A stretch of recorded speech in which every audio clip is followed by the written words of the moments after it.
नाही, देशाच्या राजकारणामध्ये लोकांनी निवडून दिलेले सदस्य, मग ते खासदार असतील, आमदार असतील, हे लोकमतातून त्या पक्षाच्या असलेल्या माध्यमातून निवडून दिले जातात.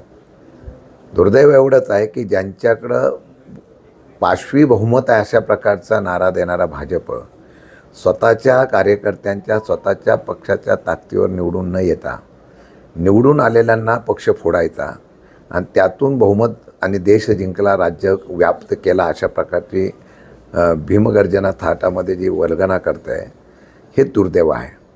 आता निवडणुका झाल्यानंतर डिलिमिटेशनचा विषय आल्यानंतर किती मताचं अंतर पडल्यानंतर ते कोणत्याही परिस्थितीत डिलिमिटेशन करणार, याचं कारण असं आहे की येणाऱ्या काळामध्ये देशामध्ये जी राजकीय अस्थिरता आहे, नाराजीचा स्तूर आहे, त्याचं प्रत्यंतर मागच्या वेळेला आपण बघितलं असेल. लोकसभेच्या निवडणुकीला 350-400 पारचा असा नारा देणारे 2 पक्षाच्या आधारावर निवडून आले.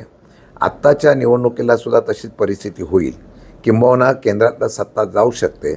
म्हणून डिलिमिटेशन नावाखाली, महिला आरक्षणाच्या नावाखाली या देशातली, राज्यातली सत्ता ही मिळवण्यासंदर्भामधला निर्णय घेत असताना जी मतं कमी पडत आहेत ती परत जुळवण्यासाठी आता इतर पक्ष फोडण्याचा प्रयत्न सुरू केला.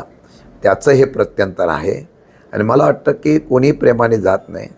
फार मोठ्या प्रमाणात त्यांना आमिष दाखवली जातात, फार मोठ्या प्रमाणात त्यांना त्या ठिकाणी भुलवलं जातं आणि त्या पायी काही लोक अशा प्रकारचा निर्णय घेत असेल असं मला वाटतं. पण एकूण काही आमिष दाखवली गेली असा आरोप होतोय.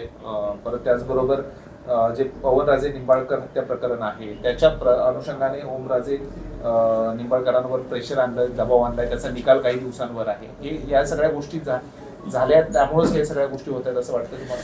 काही करू शकतात, म्हणजे ते सत्तेचा उपयोग करून काही करायचं, हुक अँड कुकच्या पद्धतीने करायचं, अशा प्रकारचा निर्णय घेऊ शकतात. मला वाटतं पवनराजे निंबाळकरांच्या बाबतीमधलं बघितलं ते एक लढवय्या म्हणून अशा प्रकारची त्यांची ख्याती आहे. पण आज त्यांचं नाव आल्यानंतर माझ्यासारख्या कार्यकर्त्याला सुद्धा आश्चर्य वाटतं आहे. मला वाटतं काही होऊ शकतं. या देशात सत्ता कशी राबवायची हे काँग्रेसला स्वातंत्र्यानंतर जे जमलं नव्हतं ते मला वाटतं की आज भाजप पूर्णपणाने ती वापरते आणि मग अशा प्रकारची समीकरणं बदलले ते, असं मला वाटतं. खासदार श्रीकांत शिंदे आणि तानाजी सावंत यांनी सगळं ते हे ऑपरेशन राबवलं असेल, चार्टर प्लेनचं नियोजन करणं असेल, ह्या सगळ्या गोष्टी केल्यात असं एकूण बोललं जातं. नाही, मला वाटतं की त्या संदर्भामध्ये त्यांनी काय ऑपरेशन केलं, उद्धव ठाकरेंनी पण मला वाटतं सांगितलेलं आहे की ज्यांना जायचं त्यांना जाऊन द्या, अशा प्रकारची भूमिका त्यांनी घेतलेली आहे. त्यामुळे ऑपरेशन गुवाहाटी नंतर ऑपरेशन टायगर फरक एवढाच आहे, फक्त त्यातली नावं बदललेली आहेत, फक्त ऑपरेशन झालेलं आहे.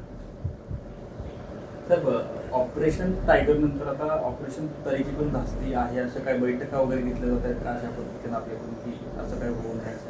नाही, असं अजिबात तसं काही नाही आहे. आणि या बाबतीमध्ये सुप्रियाताई बोलतील. असं कुठल्याही प्रकारची आमच्याकडे कुठल्याही प्रकारची चर्चासुद्धा नाही आणि आमच्याकडे कुठलाही विषय पण नाही.